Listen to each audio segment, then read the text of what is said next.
నమస్కారం. ప్రేక్షకులందరికీ శుభోదయం. ఈనాటి శుభయోగం శీర్షికన తిరుమల క్షేత్రంలో శ్రీవారి జ్యేష్ఠాభిషేకం ప్రారంభం సందర్భంగా జ్యేష్ఠాభిషేకాన్ని ఎందుకు నిర్వహిస్తారో దానిలో ఉన్నటువంటి అంతరార్థం ఏంటో పరిశీలిద్దాం. ప్రధానంగా జ్యేష్ఠ మాసంలో తిరుమల క్షేత్రంలో జ్యేష్ఠాభిషేకాన్ని నిర్వహిస్తారు. వర్షాలు బాగా కురవటానికి, పంటలు బాగా పండటానికి జ్యేష్ఠ మాసంలో తిరుమల క్షేత్రంలో జ్యేష్ఠాభిషేకాన్ని నిర్వహిస్తారు. అలాగే ఈ జ్యేష్ఠాభిషేకాన్ని నిర్వహించటం వెనుక ఇంకొక అంతరార్థం కూడా దాగి ఉందని తిరుమల క్షేత్ర వైభవం మనకు తెలియజేస్తుంది. తిరుమల క్షేత్రంలో సంవత్సరంలో వచ్చే 365 రోజుల్లో ప్రధాన మూర్తికి బదులుగా ఉత్సవమూర్తి అయినటువంటి మలయప్ప స్వామి వారికి అనేక రకాలైనటువంటి అభిషేకాలు, స్నపన తిరుమంజనాలు ప్రతిరోజు కూడా నిర్వహిస్తూ ఉంటారు. ఇలా ఏడాది మొత్తం కూడా అభిషేకాలు, స్నపన తిరుమంజనాలు వీటిని నిర్వహించటం వల్ల మలయప్ప స్వామివారి విగ్రహం తరుగుదలకు గురయ్యే అవకాశం ఉంటుంది. అలా మలయప్ప స్వామివారి విగ్రహం తరుగుదలకు గురి కాకుండా ఉండటానికి, మలయప్ప స్వామివారి విగ్రహంలో అఖండ చైతన్య శక్తిని పెంపొందింపజేయటానికి భృగు మహర్షి ఒక ప్రత్యేకమైనటువంటి ఏర్పాటును చేశాడు. దీన్ని భృగువు క్రియాధికారం అనే గ్రంథంలో వివరించాడని తిరుమల క్షేత్ర వైభవం తెలియజేస్తుంది.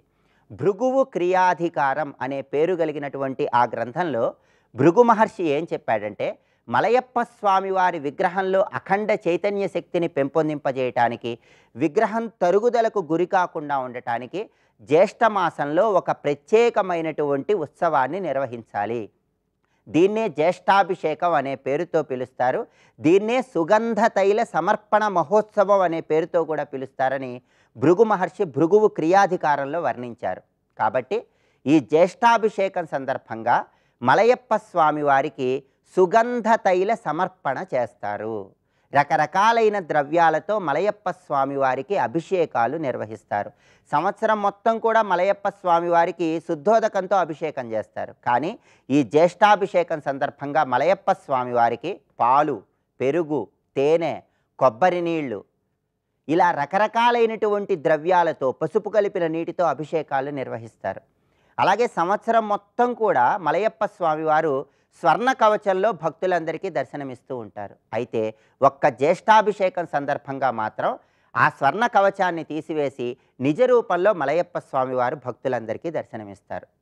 జ్యేష్ఠాభిషేకం సందర్భంగా 108 కలశాలలో ఉన్నటువంటి పవిత్ర జలాలతో, రకరకాలైన ద్రవ్యాలతో మలయప్ప స్వామివారికి అభిషేకాలు నిర్వహించిన తర్వాత ఆ అభిషేక జలాలు పురోహితులు శిరస్సు మీద చల్లుకొని భక్తుల శిరస్సు మీద చల్లుతూ పురోభవ పురోభవ అంటూ మంత్రాలు చదువుతారు. దానివల్ల భక్తులకు ఉన్నటువంటి అన్ని రకాలైనటువంటి సమస్యలను తొలగింపజేసుకోవచ్చని తిరుమల క్షేత్ర వైభవం మనకు తెలియజేస్తుంది. కాబట్టి తిరుమల శ్రీవారి జ్యేష్ఠాభిషేకం ప్రారంభమవుతున్న శుభతరుణంలో ఆ జ్యేష్ఠాభిషేకాన్ని వీక్షించటం, అలా వీలు కాని పక్షంలో గృహంలోనే కలియుగ ప్రత్యక్ష దైవమైనటువంటి వెంకటేశ్వర స్వామిని ఆరాధన చేయటం, పిండి దీపాలు వెలిగించటం, దగ్గరలో ఉన్న వెంకటేశ్వర ఆలయ దర్శనం చేయటం, వెంకటేశ్వర ఆలయంలో దీపాన్ని వెలిగించటం ద్వారా కలియుగ ప్రత్యక్ష దైవమైనటువంటి వెంకటేశ్వర స్వామి సంపూర్ణమైన అనుగ్రహానికి ప్రతి ఒక్కరూ సులభంగా పాత్రలు కావచ్చు. రేపటి శుభయోగం శీర్షికన గురువారం సందర్భంగా భగవాన్ రమణ మహర్షి రచించిన ఉపదేశ సారంలో ఉన్న శ్లోకాలలో ఉన్న అంతరార్థం ఏంటో పరిశీలిద్దాం. నమస్కారం.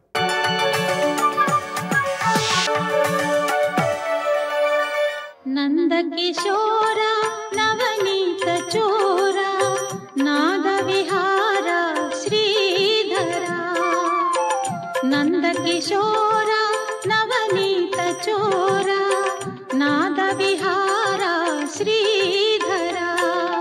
సర్వకర్మాణ్యపి సదా కుర్వాణో మద్వ్యపాశ్రయః మత్ప్రసాదాదవాప్నోతి శాశ్వతం పదమవ్యయం. ఇది భగవానుడిచ్చిన అభయవాక్యాలు. అసలు గీత మొత్తానికి మరొక పేరు చెప్పాలి అంటే భగవాన్ యొక్క అభయం. గీతకు మరొక పేరు అభయమే భగవద్గీత. అందుకే అది చదివిన వాడికి ఎప్పుడూ భయం ఉండదు. కారణం అభయం అక్కడ కనబడుతుంది. పైగా అభయస్వరూపుడు నిలబడి అభయమిస్తూ చెప్పినటువంటి అభయంకరమైన వాక్యాలు భగవద్గీతలండి. అందుకే అది అభయతత్వం.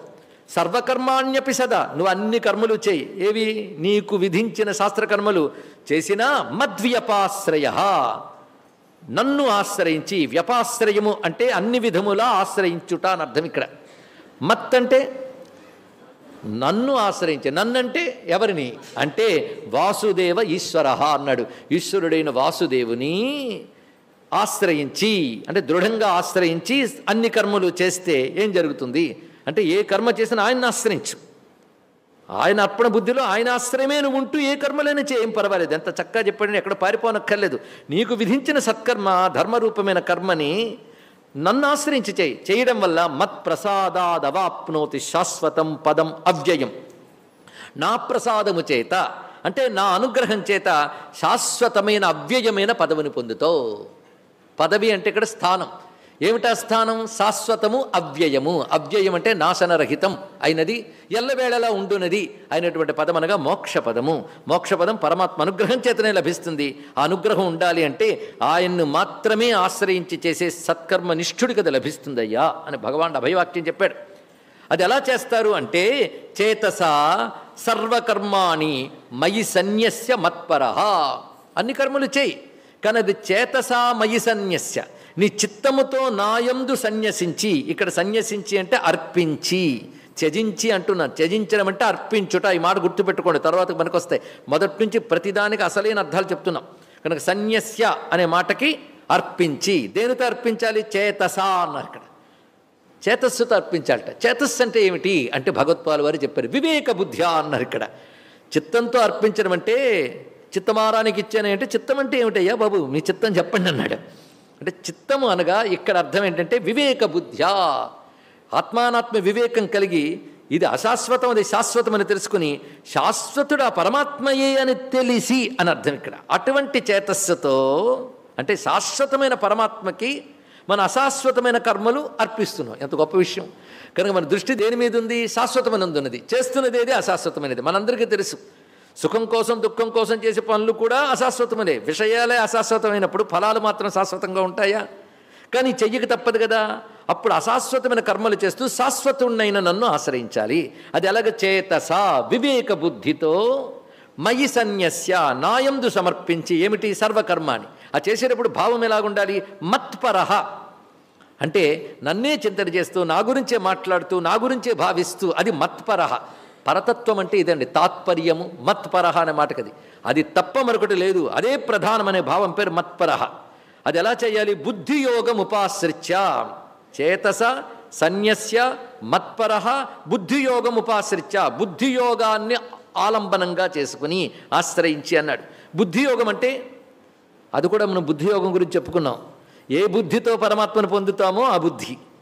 అందుకు బుద్ధి పరమాత్మ ఎందు పెట్టుటే పురుషోత్తముని మీది బుద్ధి అన్నాడు ప్రహ్లాదుల వారు. అది అంటే మయి సమాహిత బుద్ధితత్వం అన్నారు ఇక్కడ. నాయందు ఏకాగ్రమైన బుద్ధి కలగడం. అక్కడ చేతస అన్నప్పుడు వివేక బుద్ధి, ఇక్కడ బుద్ధియోగం అంటే ఏకాగ్రత అని చెప్పాడు. అక్కడేమో సత్యమేదో అసత్యమేదో నిత్యమేదో అనిత్యమేదో తెలుసుకున్నాం. తర్వాత సర్వకర్మలు సమర్పించాం, మత్పరత్వం వచ్చింది. దాని తర్వాత ఏకాగ్రముగా అందు నిలిచిపోవడం, ఒకదాని తర్వాత కూడా క్రమం కూడా అండి ఇక్కడ. అది బుద్ధియోగం ఉపాశ్రిత్య. బుద్ధియోగాన్ని ఆశ్రయించు. సారాంశం ఏంటంటే మచ్చిత్త సతతం భవ. ఈ అష్టాక్షరి మంత్రం ఎక్కువ గుర్తుపెట్టుకోవాలండి. ఇది అష్టాక్షరి మంత్రం. కొన్ని ఉంటాయి అలాంటివి. ఒక్కొక్క అధ్యాయంలో ఒక్కొక్క మెరుపు లాంటిది ఉండిపోతుంది. మచ్చిత్త సతతం భవ. మచ్చిత్తక సతతం. సతతం మచ్చిత్తుడు వైపు అన్నాడు ఇక్కడ. ఎల్లవేళలా నా చిత్తుడు వైపు అంటే చిత్తమంతా పరమేశ్వరమయమైపోవాలండి. అందులో మరొక చెత్త రాకూడదు. చిత్తంలోకి చెత్త రాకుండా చిత్తే ఉండాలి ఇక్కడ. చిత్తేవుడు ఈశ్వరుడు. కానీ చిత్తుకి చెత్తకి చాలా తేడా ఉంది. చిత్తంలో ఏం పెట్టుకుంటావు నీ ఇష్టం. చిత్తుని పెట్టుకో. నువ్వు చిత్తం అనిపించడానికి లోపల చిత్వమే కారణం. ఆ చిత్త అయినా అదే మచ్చిత్తక సతతం. మచ్చిత్తుడు ఎప్పుడు కావాలి? సతతం. ఎల్లవేళలా నా చిత్తుడు అవు. అది మచ్చిత్త సతతం భవ. ఇది ఆశీర్వచనమా? దీర్ఘాయుష్మాన్ భవ అన్నట్టుగా మచ్చిత్త సతతం భవ. కృష్ణుడంతటి వాడంటే అర్జునుడికి తప్పకుండా వస్తుందని ఇక్కడ. ఇంకేం కావాలి? నువ్వు అలాగ అవు అని చెప్పడమే కాదు, నువ్వు అలా అవుతావు అని చెప్పడం కూడా. ఎందుకు? నీ చిత్తమైతే ఏమిటి? విష్ణుమయమైన చిత్తమైతే అలా చిత్తమచ్యుతు మీది చేర్చువా అని అన్నారు కదా. ఎప్పటి నుంచి? మాతృగర్భము చొచ్చి మన్నది మొదలుగా చిత్తమచ్యుతు మీద చేర్చువాని అంభోజ గర్భాదు లభ్యసింపగలేని హరిభక్తి పుంభావమైనవా అని. అటువంటి వాడు ప్రహ్లాదుడు. ఆ చిత్తం అచ్యుతు మీద చేర్చువాడు అంటే అచ్యుతుని మీద కొంత, చ్యుతం మీద కొంత లేదు. చ్యుతం కాకుండా అచ్యుతుడి మీదే చిత్తం పెట్టేవాడు ఇక్కడ. అటువంటి మచ్చిత్త, ఎందుకంటే నా చిత్తుడు అయిపో అన్నాడు కదా, సారాంశం మచ్చిత్త. ఇవన్నీ కలుపుకుని సన్యస్య చేతస సర్వకర్మాణి మత్పర బుద్ధియోగం కలిపేసి ఒకటే మాట మచ్చిత్త, అంత కలిపి ఒకటే. మచ్చిత్తుడు అయిపోతే ఏం జరుగుతుంది, ఏం జరుగుతుందో తర్వాత చెప్తున్నాడు. మచ్చిత్త సర్వదుర్గాని మత్ప్రసాదాత్తరిష్యసి. నా చిత్తుడు అయిపోయావనుకో, నా ప్రసాదము చేత అనగా నా అనుగ్రహం చేత అన్ని దుర్గములు దాటిపోతావు. అన్ని దుర్గములు అంటే అన్ని కష్టాలు, అన్ని దురితములు. ఏమిటయ్యా కష్టాలు దురితాలు? చెప్పుకోవడానికి చాలా ఉన్నాయండి. మంచి మార్గం చెప్పేశారు. కృష్ణచిత్తం అయిపోతే అన్ని కష్టాలు దాటిపోతాయి. అప్పుడు నీ చిత్తం కష్టం గురించి కూడా ఆలోచిస్తుంది. ఏ ఏ కష్టాలు దాటాలో ఆలోచించావు. అప్పుడు మచ్చిత్త ఎలాగుంది, కష్టచిత్త అయ్యవు నువ్వు. నీకేవి దుర్గములు నీకే తెలియవు. మచ్చిత్తుడు వైపు ఆయన చూసుకుంటాడు. ఇక్కడ దుర్గాని అంటే అర్థం ఏమిటి, ఇక్కడ అర్థం ఏమిటి అంటే సర్వాణి దుస్తరాని, దాటడానికి సాధ్యం కానిదే దుర్గము. అది దుస్తరాని, దాటడానికి సాధ్యం కానిది, మన వల్ల కానిది అని అర్థం. ఇక్కడ సంసార సముద్రం దాటడం మన వల్ల అవుతుందండి? సర్వాహంకారాలు విడిచిపెట్టాలి. అది మద్వ్యపాశ్రయ. నేను చెయ్యగలను అన్నావా, అయిపోయావు నువ్వు. మచ్చిత్తుడివై మద్వ్యపాశ్రయుడివై అయిపోయావనుకో, అప్పుడు నా అనుగ్రహం చేత దుస్తరాని సంసారహేతు జాతాని దుర్గాని, సంసారమును కారణమయ్యేటటువంటి ఏ ఏ అవలక్షణాలు ఉన్నాయో, అవిద్యా వృత్తులు ఉన్నాయో అవన్నీ దుర్గములు. వీటిని మోక్ష ప్రతిబంధకములు లేదా జ్ఞాన ప్రతిబంధకములు అంటారు. ఈ జ్ఞాన ప్రతిబంధకాలన్నీ మత్ప్రసాదాత్ తరిష్యసి, నా అనుగ్రహం చేత దాటతావు. అందుకే అర్జున వింటున్నావా, అలా కాకుండా అహంకారంతో నా మాటలు పెడచెవిని పెట్టేవనుకో నశించిపోతావు, జాగ్రత్త అన్నాడండి. చూడండి. స్వస్తి.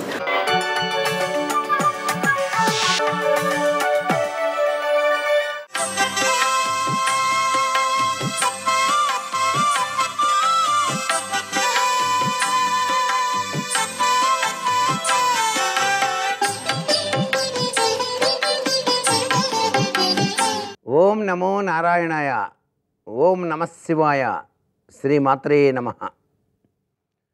ఈ రోజున బుధవారం అనగానే మనకు సాక్షాత్తు హేరంబుడు కనిపిస్తాడు మనసు నిండా.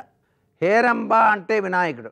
ఆ హేరంబునికి సంబంధించినటువంటి విశేషకరమైనటువంటి మంత్రం మనం ఈరోజు పఠించడంతో పాటుగా వినాయక స్వామిని దర్శించి అక్కడ గుంజిళ్ళు తీసి దీపారాధన చేయటం వల్ల కూడాను అన్ని కార్యాలు కూడాను నిర్విఘ్నం కురుమే దేవ సర్వకార్యేషు సర్వదా అన్న చందంగా నెరవేరుతాయి.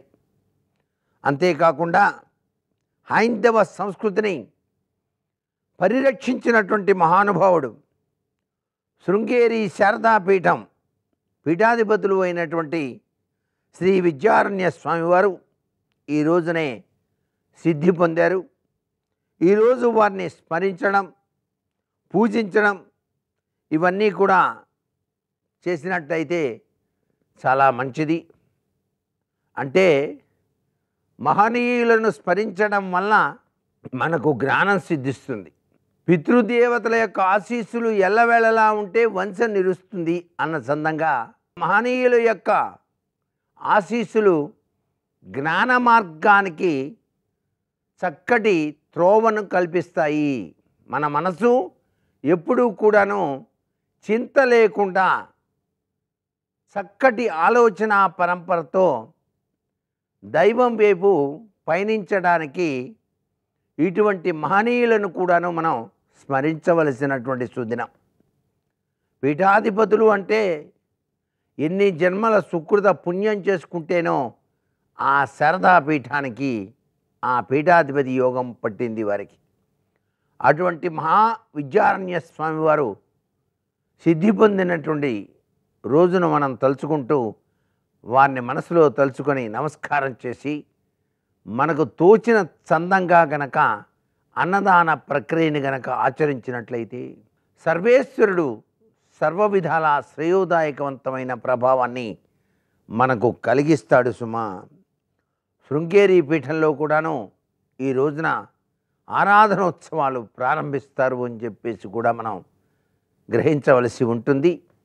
ఇంతటి గొప్ప సుదినాన్ని మనం సద్వినియోగం చేసుకోవడమే కాకుండా మన వంతు కృషితో ఆ మహనీయులను మనసు నిండా తలుచుకుంటూ వారి యొక్క దివ్యవంతమైనటువంటి ఆశీస్సులు మనం సాధించడానికి ఆస్కారాన్ని ఇచ్చేటువంటి చక్కటి సుదినం. సర్వే జనా సుఖినో భవంతు.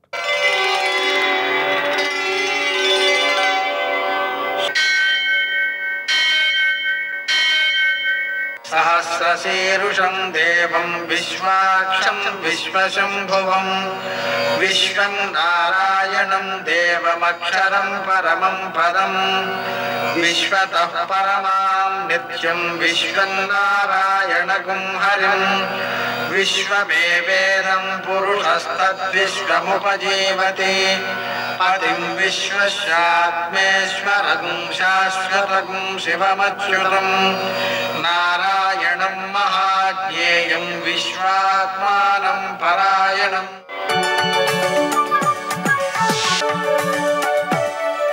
సూర్యశౌర్యమథేందురింద్రపదవీ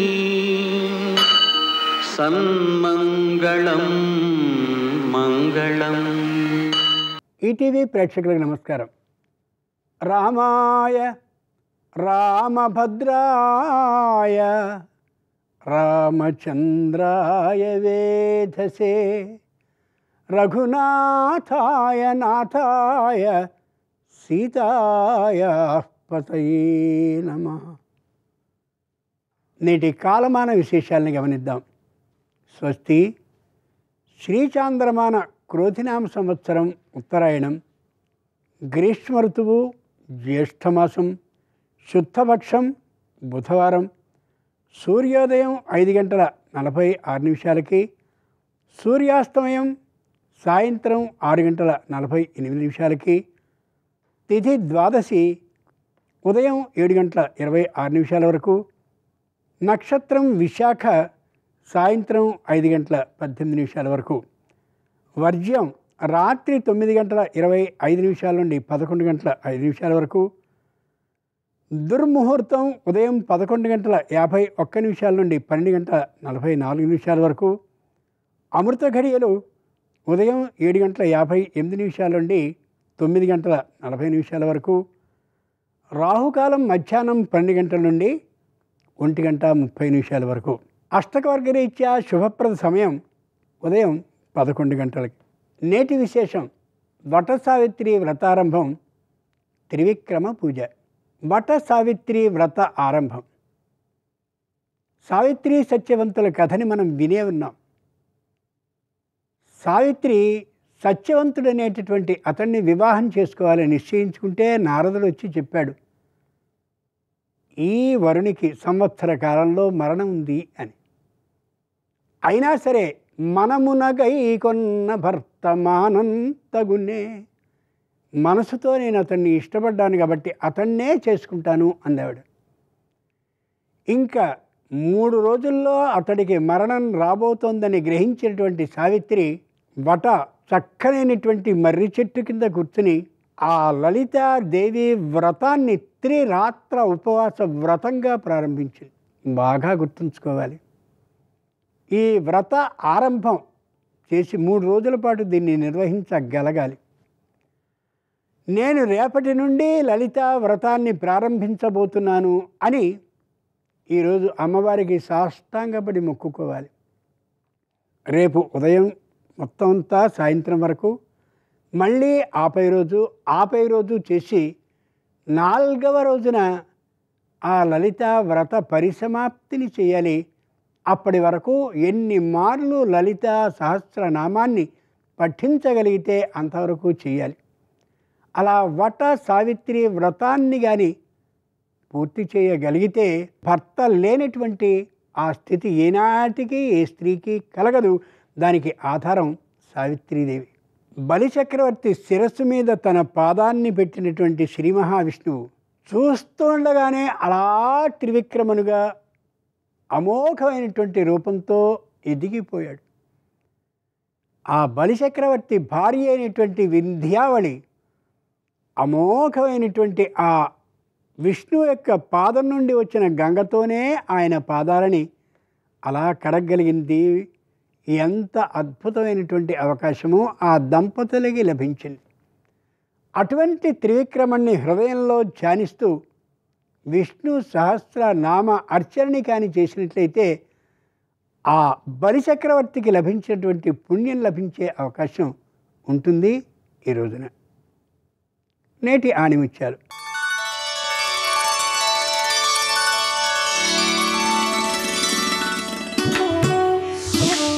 నీ అభివృద్ధి నీ కష్టం వలన జరగాలి కానీ పక్కవాడి నష్టం వలన కాదు.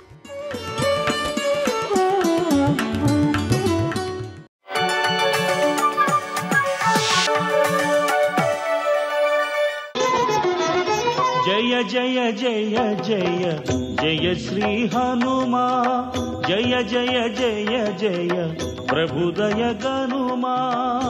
ఆవిడికి ఆలోచన ఇవ్వాలే వచ్చింది కాబట్టి, హనుమ వచ్చిన రోజునే వచ్చింది కాబట్టి మాట్లాడడానికి ఉపశాంతిని ఇవ్వడానికి హనుమ ఉన్నారు.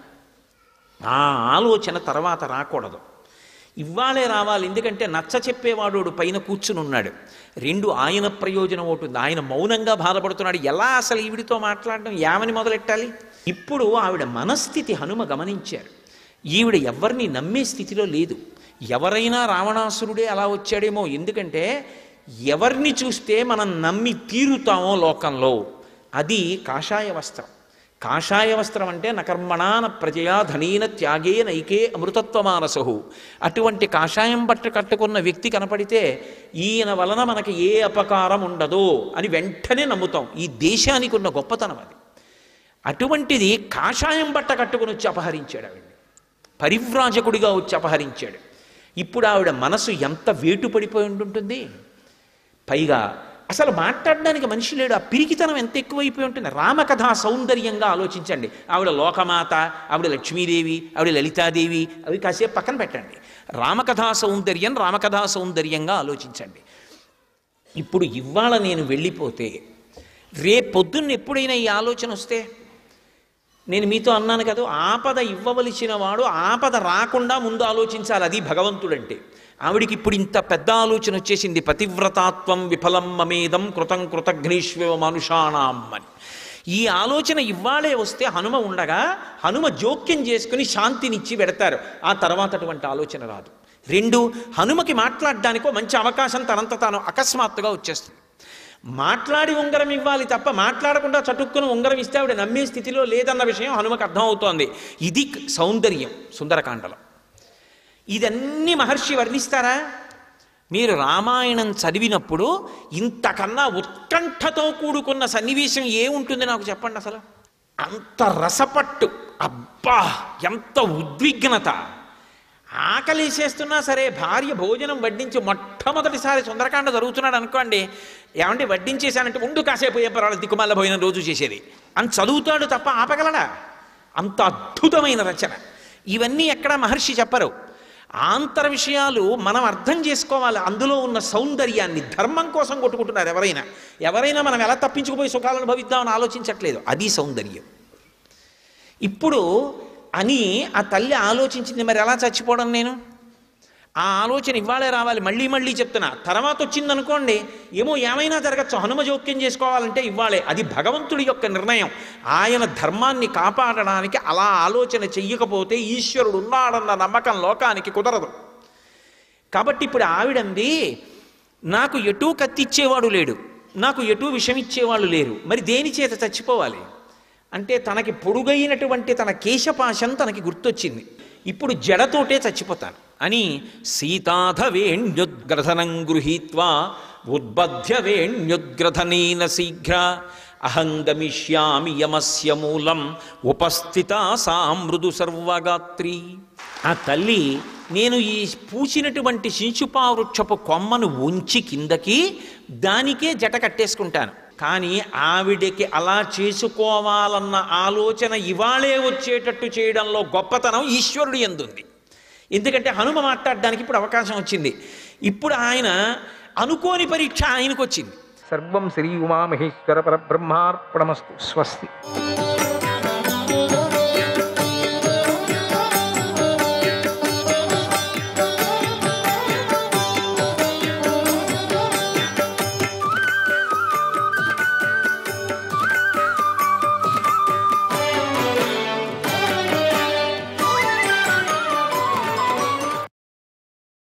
అశ్వత్థామ ఇట్లా పలుకుతున్నాడు, ఓ కులనాశన, గురువును చంపిన వారికి ఉత్తమగతులు ఉండవు.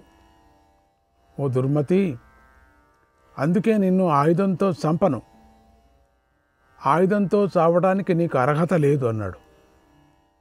వెంటనే అశ్వత్థామ మదపటేనుగును దెబ్బతీసే సింహంలాగా తన కాలి మడమలతో కొట్టాడు. దృష్టద్యుమ్నుడు ఆ దెబ్బ తిని పెద్దగా ఆర్తనాదం చేశాడు. ఆ ధ్వనికి గుడారంలోని స్త్రీలు, అతడి రక్షకులు అంతా కూడా మేల్కొని చూశారు. అప్పుడు అశ్వత్థామ అమానుష పరాక్రమంతో దృష్టద్యుమ్నుడిని కొట్టి చంపేశాడు. వారు ఆ అశ్వత్థామను చూసి పెద్ద భూతంగా భావించారు. అశ్వత్థామ అనుకోలేదు, భూతం వచ్చింది అనుకున్నారు. వారికి నోటి మాట కూడా రాలేదు. అశ్వత్థామ దృష్టద్యుమ్నుడిని యముడి ఇంటికి పంపించి బయటకు వచ్చి తన రథం ఎక్కాడు. శత్రువులను అందరినీ వధించాలని గర్జించాడు. దిక్కులను ప్రతిధ్వనింపజేస్తూ శిబిరాల మీదకు దాడి చేయాలని వెళ్ళాడు. అశ్వత్థామ వెళ్ళగానే దృష్టద్యుమ్నుడి భార్యలు అతడి రక్షకులతో కలిసి ఎంతో దుఃఖించారు. అది నిజమే కదా. అలాగే దృష్టద్యుమ్నుడు సేనలోని క్షత్రియులందరూ తమ రాజు మరణించడం చూసి అందరూ కూడా తీవ్రంగా ఆక్రోశించారు. వారి ఆర్తనాద ధ్వనులు విని ఇక దగ్గరలో ఉన్నటువంటి క్షత్రియులందరూ కూడా వెంటనే పైకి లేచారు. కవచాలను ధరించారు. ఏమైంది, ఏం జరిగింది అని అందరూ అడుగుతున్నారు. ఏమైంది ఏమైంది అని ఒకరికొకరు మాట్లాడుకుంటున్నారు. శిబిరాల నుంచి బయటకు వచ్చినటువంటి స్త్రీలు అశ్వత్థామను చూసి భయపడి అందరితోనూ పరిగెత్తండి పరిగెత్తండి, ఇతడెవడో తెలియటం లేదు, చీకట్లో రాక్షసుడో మానవుడో కూడా తెలియటం లేదు, మన పాంచాల రాజులను చంపేసి రథమెక్కి నిలబడ్డాడు అని అరిచాడు. అప్పుడు ప్రధాన యోధులందరూ వేగంగా అశ్వత్థామను చుట్టుముట్టారు. మీద పడి దాడి చేస్తున్నటువంటి వారందరిపైకి అశ్వత్థామ రుద్రాస్త్రాన్ని ప్రయోగించి చంపేశాడు. తర్వాత అశ్వత్థామ దగ్గరలో నిద్రిస్తున్నటువంటి ఉత్తమౌజుడిని చూశాడు. అతడి దగ్గరికి వెళ్ళి అతడి మీద కూడా విరుచుకుపడ్డాడు. కాలితో బలంగా గొంతుపై తొక్కి గుండెపై కొట్టాడు. దృష్టద్యుమ్నుడిని ఎలా చంపాడో అలాగే చంపేశాడు. వీళ్ళంతా వాళ్ళ నాన్నని చంపిన వాళ్ళు. ఉత్తమౌజుడు పెద్దగా అరుస్తూ మరణించాడు. ఉత్తమౌజుడిని ఎవరో రాక్షసుడు చంపేశాడని కూడా భావించి అక్కడికి ఎంతో వేగంగా యుధామన్యుడు వచ్చాడు. వేగంగా గదతో అశ్వత్థామను రొమ్ముపై కొట్టాడు కూడా. అశ్వత్థామ ఆ దెబ్బను లెక్క చేయకోకుండా యుధామన్యుడిపై కూడా దూకి అతడు నేలపై పడగొట్టాడు. యుధామన్యుడు ఆ పట్టు నుండి తప్పించుకోవాలని చూశాడు, ఎంతో గింజుకున్నాడు. అయినా అశ్వత్థామ పట్టు నుండి అతడు విడిపించుకోలేకపోయాడు. అశ్వత్థామ యుధామన్యుడిని పశువుని చంపినట్టుగా చంపేశాడు, అంతే. ఇంకా తర్వాత అశ్వత్థామ ఇతరుల మీదకు కూడా వెళ్ళాడు. వారు కూడా గిలగిలాలాడుతూ వణికిపోతున్నారు. అందరూ నిద్ర బాగా అలిసిపోయారు 18 రోజులు యుద్ధం చేసి. అయినా అశ్వత్థామ దయ తలచలేదు. యజ్ఞంలో పశువధ చేస్తున్న పురుషుడులాగా ఆ మహారథులను అందరినీ చంపేశాడు. అశ్వత్థామ ఖడ్గ యుద్ధంలో నేర్పరి కదా, కత్తి తీసుకొని అక్కడ విభిన్న మార్గాలతో సంచరించాడు. అందరినీ విడివిడిగా చంపాడు. అదేవిధంగా ఒక పెద్ద గుడారంలో పడుకున్నటువంటి ద్వితీయ శ్రేణి రక్షకులను చూశాడు. వారందరూ కూడా యుద్ధం చేసి బాగా అలసిపోయారు. ఆయుధాలను కూడా అస్తవ్యస్తంగా పడేసి నిద్రిస్తున్నారు. అశ్వత్థామ వారందరినీ క్షణాల్లో వధించి శాశ్వత నిద్రలోకి పంపించాడు. నిద్రపోతున్న వాళ్ళందరినీ అట్లే చంపాడు. తర్వాత అశ్వత్థామ కత్తితో అక్కడ ఉన్నటువంటి సైనికులను, గుర్రాలను, ఏనుగులను నరికేశాడు. అతడి శరీరం అంతా రక్తంతో తడిసిపోయింది. అప్పుడు అశ్వత్థామ యముడిలాగా ఉన్నాడు. అశ్వత్థామ వీర విహారం చేయసాగాడు. అక్కడ అప్పుడు చచ్చిపోతున్న వారి కాళ్ళు చేతులు ఎగిరిపడ్డాయి. అశ్వత్థామ కత్తిని ఎత్తి పట్టుకొని వేగంగా తిప్పుతున్నాడు, అన్ని వైపులకు విసురుతున్నాడు. ఇలా 3 రకాలుగా అశ్వత్థామ విజృంభించటంతో రక్తంతో బాగా తడిచిపోయాడు కూడా. ఆ భీకర యుద్ధంలో అశ్వత్థామ కత్తి మెరిసిపోతూ ఉన్నదట. అప్పుడు అశ్వత్థామం ఆకారం పరమ భీకరంగా ఉంది, అమానుషంగా ఉంది. ఇక మరికొన్ని గుడారులో ఉన్నటువంటి సైనికులను కూడా హడావిడిగా మేల్కొని పైకి లేచారు. కానీ వారికి అప్పుడు ఏం చేయాలో తెలియలేదు. ఒకరి వైపు ఒకరు చూసుకుంటూ అశ్వత్థామను చూసి ఎంతో బాధపడ్డారు. అతన్ని రాక్షసుడిగా భావించుకొని కళ్ళు మూసుకున్నారు. అందరూ రాక్షసుడు అని అంటున్నారు, అంతేగాని అశ్వత్థామని ఇంకెవరు కనిపెట్టలే. అశ్వత్థామ మాత్రం ఆ శిబిరంలో యముడిలాగా సంచరించాడు. ఇంకా సోమకులు, ద్రౌపది కొడుకులు మిగిలిపోయారని గ్రహించాడు. ఇంతలో ద్రౌపది పుత్రులే దృష్టద్యుమ్నుడు చనిపోయాడని విని వేగంగా పైకి లేచారు. ధనస్సులు ధరించి వేగంగా వచ్చారు. అప్పుడు వారు నిర్భయంగా అశ్వత్థామపై బాణవర్షం కురిపించారు. ఆ భీకర శబ్దాలకు ప్రబధ్రకులు మేల్కొన్నారు. వారు శిఖండితో కలిసి వేగంగా వచ్చారు అక్కడికి. అశ్వత్థామ పైకి దాడి చేశారు. ఎన్నో బాణాలను కూడా ప్రయోగించారు. అశ్వత్థామ ఇక వారందరినీ చంపేయాలనుకున్నాడు. పెద్దగా సింహనాదం చేశాడు. తండ్రి మరణాన్ని తలుచుకొని ఎంతో కోపించాడు. వీళ్ళంతా తండ్రిని చంపిన వాళ్ళే కదా. రథం మీద నుంచి దిగి డాలును దివ్య ఖడ్గాన్ని తీసుకొని దాడి చేశాడు. ద్రౌపది పుత్రులపైకి ఉరికి కత్తితో వారిపై దాడి చేశాడు. కోలుకోలేని దెబ్బతీశాడు.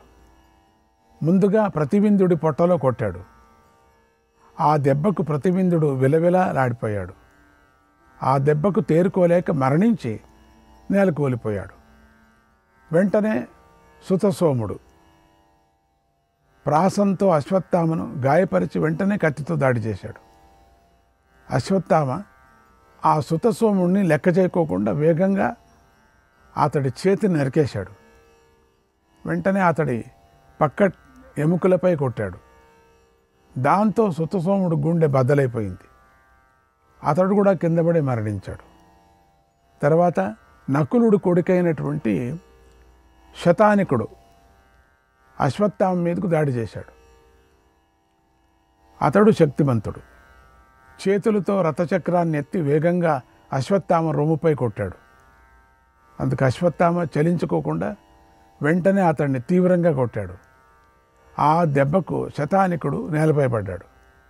దెబ్బ నుంచి తేరుకొని పైకి లేచే లోపలే మళ్ళీ అశ్వత్థామ శతానికుడి తలను నరికేశాడు. తర్వాత శృతకర్మ పరిఘ తీసుకొని అశ్వత్థామపై దాడి చేశాడు.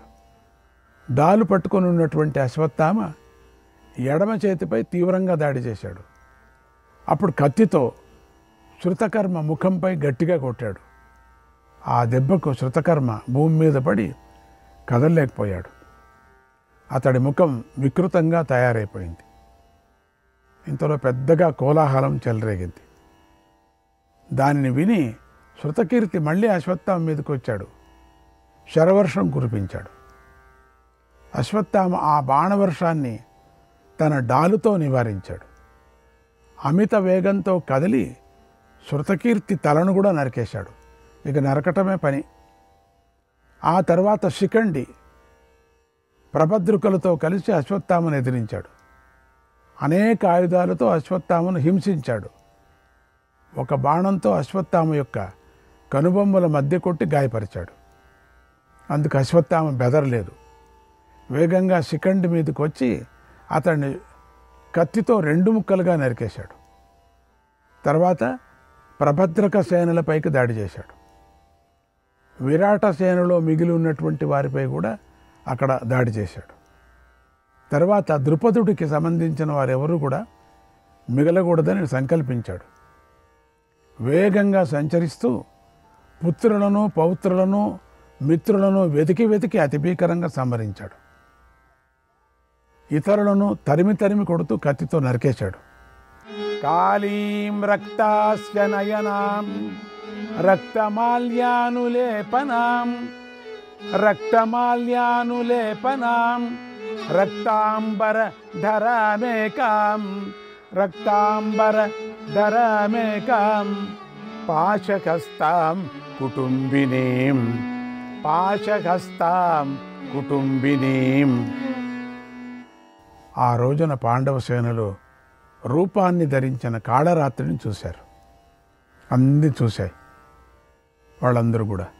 ఆ కాళరాత్రి యొక్క కన్నులు ముఖం ఎర్రగా ఉన్నాయి. ఆమె ఎర్రని మాలలు కూడా ధరించింది. శరీరానికి చందనాన్ని పూసుకొని ఉంది. ఎర్రటి వస్త్రాలను ధరించింది. పాశాలు చేతిలో పట్టుకొని ఉంది. సాటిలేని విధంగా కనిపిస్తుంది. ఆమె వెంట సకులు ఉన్నారు. ఆ కాళరాత్రి గీతాలు పాడుకుంటూ భీకరమైన పాశాలతో మనుష్యులను గుర్రాలను ఏనుగులను చుట్టి తీసుకొని పోతూ ఉంది. వెంట్రుకలు లేని వివిధ ప్రేతాలను కూడా పాశాలతో బంధించి తీసుకుపోతుంది. అలాగే ఆయుధాలను విడిచిపెట్టి నిద్రిస్తూ ఉన్నటువంటి మహారథులను కూడా తీసుకొని పోతుంది. ఆ కాళరాత్రియే ప్రముఖ యోధులకు ఇతర రాత్రుల్లో కూడా కలలో కనిపించింది. శత్రు సంహారం చేస్తున్నటువంటి అశ్వత్థామ కూడా వారి కలలో కనిపిస్తూ ఉండేవాడు. ఇతర వీరులందరూ కూడా కురు పాండవ సేనల మధ్య యుద్ధం ప్రారంభమైన నాటి నుండి వారు కన్యారూపంలోని కాళరాత్రిని అశ్వత్థామను కలలో చూస్తూనే ఉన్నారు. దైవం చేత విడిచిపెట్టబడినటువంటి వారికి ఇలాంటి పాడు కలలే వస్తాయి. పరమాత్ముడిని తలుచుకోనేటువంటి ఎవరెవరు తలుచుకోరో వాళ్ళకంతా ఇదే కలలే. రెండవది, దైవం ఎవరి మీద కోపిస్తే వాళ్ళకి కలలు వస్తాయట. రెండో, చెడు పనులు చేస్తే దైవం విడిచిపెడుతుంది. మంచి పనులు చేస్తే పట్టించుకొని పట్టుకుంటుంది. తర్వాత అశ్వత్థామ సకల ప్రాణులను భయపెడుతూ భీకరంగా సింహనాదాలు చేశాడు. అక్కడ ఉన్న వీరులను వధించాడు. ఆ సమయంలో ఆ వీరులందరూ అంతకుముందు తాము కలలో చూపిన దానినే ప్రత్యక్షంగా చూసి వాళ్ళంతా చూసిన దాన్నే చూశారు, ఆశ్చర్యపోయారు. బాగా గుర్తు చేసుకొని అదే ఇది అని భావించారు. తర్వాత ఆ కోలాహలంతో పాండవుల శిబిరంలోని ధనుర్ధారులు 100 వేల మంది నిద్రలేశారు. అప్పుడు అశ్వత్థామ కారును రెచ్చగొట్టిన యముడిలాగా విజృంభించి వారిలో కొందరి కాళ్ళను నరికేశాడు, కొందరి నడుములు విరగ్గొట్టాడు, కొందరి పక్కట ఎముకలు బద్దలు చేశాడు.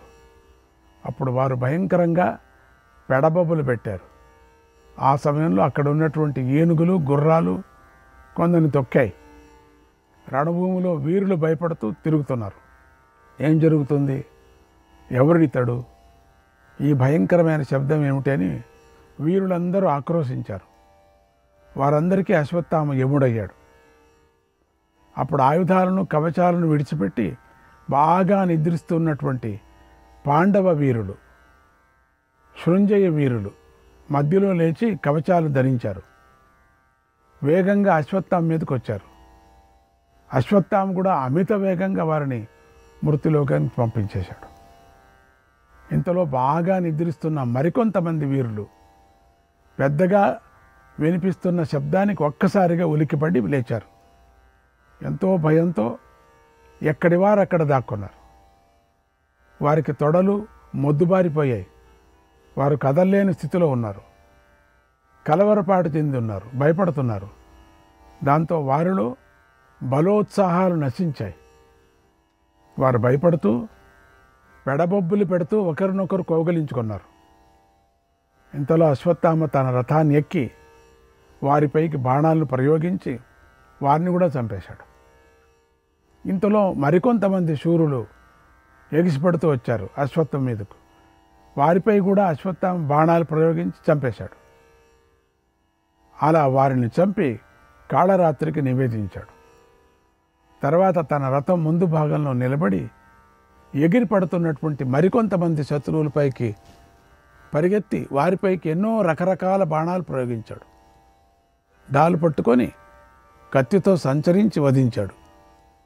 అశ్వత్థామ పాండవ శిబిరాన్ని అలా కలిసివేశాడు. ఎంతో భయాన్ని కలిగించాడు. ఇంతలో నిద్రిస్తున్నటువంటి కొంతమంది యువకులు భయంకరమైన ఆర్తనాదాలను విని ఉలిక్కిపడి లేచారు. ఎంతో భయపడి అటు ఇటు పరిగెత్తారు. కొందరు గొంతెత్తి అరవకుండా ఆక్రోశించారు కూడా. కొందరు సంబంధం లేకోకుండా ఏవేవో మాట్లాడుతున్నారు పిచ్చి పిచ్చిగా. వారు తమ ఆయుధాలను వస్త్రాలను పట్టించుకోలేదు. కొందరు జుట్టు విరబేసుకొని పరిగెత్తారు. అలా అశ్వత్థామ మూలంగా బీభత్సం జరుగుతుంటే ఒకరినొకరు గుర్తించుకోలేదు. కొందరు పడుతూ లేస్తూ పరిగెత్తారు. కొన్ని గుర్రాలు ఏనుగులు కట్లు తెంపుకొని పరిగెత్తాయి. కొందరు మనుష్యులు భయపడి నేల మీద పడుకొని అలాగే పడి ఉన్నారు. వారు ఏనుగులు గుర్రాలు తొక్కుతూ చంపేశాయి. అంటే భయంకరంగా బీభత్సం అయిపోయిందిలేండి ఆ రాత్రి. ఈ విధంగా అక్కడ సంహారం జరుగుతూ ఉంటే రాక్షసులు ఉల్లాసంగా పెద్దగా అరిచారు. భూతాలు ఎంతో ఆనందించాయి. అన్ని భూతాలు వచ్చాయి కదా, ఇది జరుగుతుందనే అన్ని భూతాలు అప్పుడు ఆ రోజు కనపడ్డాయి. ఆ మహాకోలాహల ధ్వని అన్ని దిక్కులకు ప్రతిధ్వనించింది. అంటే వీళ్ళంతా భూతగణాలుగా చేరుకుంటారు. వీళ్ళకు కూడా ఒక విధంగా మోక్షమే, కానీ భూతగణాల్లో ఈ గణాల్లో వాళ్ళు చేరిపోతారు. వీళ్ళకు వీర స్వర్గం కాదు, భూతక స్వర్గం అంతే. ఆ సేనల ఆర్తనాదాలు విని ఏనుగులు గుర్రాలు బెదిరిపోయి కట్లు తెంచుకొని శిబిరంలోని జనాలను తొక్కుకుంటూ పరిగెత్తాయి. అవి అలా పరిగెత్తటం వల్ల దుమ్ము పైకి లేచింది. ఆ దుమ్ముతో ఆ రాత్రి వేళ చీకటి ఇంకా పెరిగిపోయింది. దాంతో అక్కడి వారందరూ ఎంతో మోహంలో పడ్డారు. ఎవరు కూడా తండ్రులు కొడుకులు సోదరులు గుర్తించడం లేదు. శిబిరం నుండి బయటకు వస్తున్న వారిని కూడా ద్వారం వద్ద ఉన్నటువంటి కృతవర్మ కృపుడు చంపేశారు. అప్పుడు సైనికులు యంత్రాలు కవచాలు జారిపోయాయి. వారు చేతులు జోడించి భయంతో వణికిపోతూ నేలకూలారు. అయినా అశ్వత్థామ ఆజ్ఞ ప్రకారం కృతవర్మ కృపుడు ఎవరిని వదలలేదు. అలా శిబిరం నుండి బయటకు వచ్చిన వారిలో ఏ ఒక్కడు కృతవర్మ కృపుల నుండి తప్పించుకోలేకపోయారు. కృపుడు కృతవర్మ అశ్వత్థామకు సంతోషం కలిగించాలని అలా తమ వంతు బాధ్యతను నిర్వహించారు. వారిని అందరినీ వధించారు. తర్వాత శిబిరంలో 3 చోట్ల నిప్పు ముట్టించారు. దానితో శిబిరంలో మంటలతో వెలుగులు చిమ్మింది. అశ్వత్థామ అక్కడ తండ్రికి ఆనందం కలిగించాలని కత్తి పట్టుకొని వేగంగా సంచరించాడు. అప్పుడు కొందరు వీరులు మీదకు వస్తున్నారు, మరికొందరు పారిపోతున్నారు.